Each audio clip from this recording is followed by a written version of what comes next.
Christine Revaud-Dallon-Bonnefoy, vous êtes députée européenne, vous animez la délégation socialiste française au Parlement européen. Les éditions L'Harmattan publient votre livre, Des roses dans les étoiles, un parcours militant. C'est votre actualité. Pour se lancer, dites-nous tout d'abord ce qui vous a donné envie d'écrire ce livre. Bonjour, je suis élue depuis 2014 au Parlement européen et depuis cette année-là, je vais un petit peu partout en France, je rencontre des associations, des syndicats, des Françaises, des Français, voire des Européens, qui sont toujours extrêmement intéressés et passionnés par ce qu'on fait au Parlement européen, par les enjeux européens, par le concret de ce qu'est l'Europe. Et cet été, pendant les vacances, je me suis dit, ce serait vraiment dommage de ne pas donner un témoignage, mon témoignage de ce que je fais au Parlement européen, et c'est l'objet de ce livre. J'ai envie de vous dire que votre récit est bien plus qu'un énième livre sur l'Europe, mais surtout que votre récit permet à la fois de suivre votre parcours, certes, mais aussi de comprendre qu'un défi politique ne peut être relevé que dans le cadre d'un collectif. Et j'ai relevé que vous le matérialisez très concrètement en passant dans votre écriture très rapidement du jeu ou nous. Raconter mon expérience au Parlement européen, il fallait d'abord que je commence par comment j'étais arrivée dans ce Parlement. Et donc comment je m'étais à un moment donné engagée en politique et le chemin croisait celui de Bruxelles ou de Strasbourg.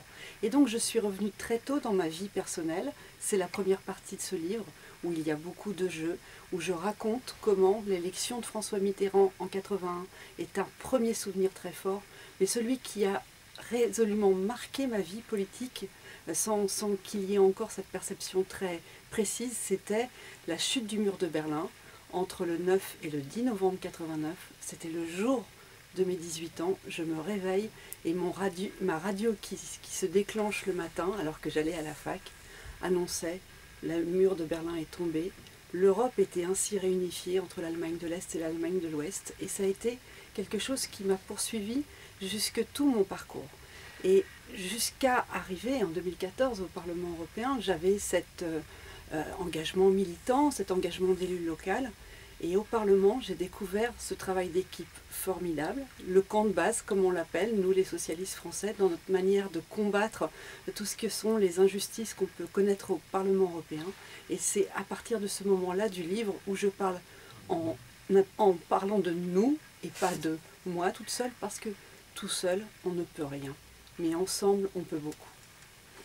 Je le disais il y a quelques minutes, ce qui est très intéressant dans votre livre, c'est qu'on y ressent beaucoup de vie. Je le disais, vous racontez in vivo votre quotidien, le quotidien d'une femme politique engagée, militante, mais qui fait aussi des allers-retours parfois quotidiens entre sa ville d'habitation ville juive en banlieue parisienne jusqu'à Bruxelles ou jusqu'à Strasbourg, pardon. Et en même temps, il y a le quotidien de cette femme et la manière dont vous décrivez de manière très vivante les rouages de la démocratie européenne. Vous pouvez, par exemple, m'en dire un petit peu plus ? Au Parlement européen, je travaille notamment sur les sujets de transport, la question de la mobilité des Européens. Et il y avait cette vision de Jacques Delors qui voulait faire en sorte qu'il y ait des réseaux ferroviaires, pouvoir prendre le train du sud du Portugal au nord de la Finlande. Ça, c'était l'objectif politique affiché il y a très longtemps. Et puis, il y a ce que vivent quotidiennement tout le monde, tous les Européens, qu'ils soient en France, qu'ils soient en Espagne, qu'ils soient au Portugal, en Grèce, dans leurs difficultés de mobilité. C'est des problèmes concrets et quand on est député européen, on les rencontre de la même manière et je trouve ça extrêmement intéressant de voir comment on peut améliorer le droit européen pour donner plus de lignes de transport, que ce soit le train, l'avion, le bus, le tramway, et le vivre concrètement. Et c'est vrai qu'il m'arrive des semaines à faire des allers-retours Paris-Bruxelles tous les jours ou du Paris-Strasbourg tous les jours. Et ça me permet aussi de me confronter à la situation que vivent tout le monde. Et c'est extrêmement important de rappeler qu'on est député européen, mais d'abord, on est des femmes et on est des hommes. Et on a tout ce qui fait la vie privée de chacun.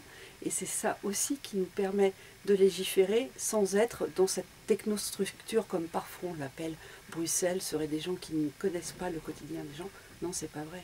On est comme vous, comme nous, on est comme tout le monde. Voilà. Merci Christine. Merci.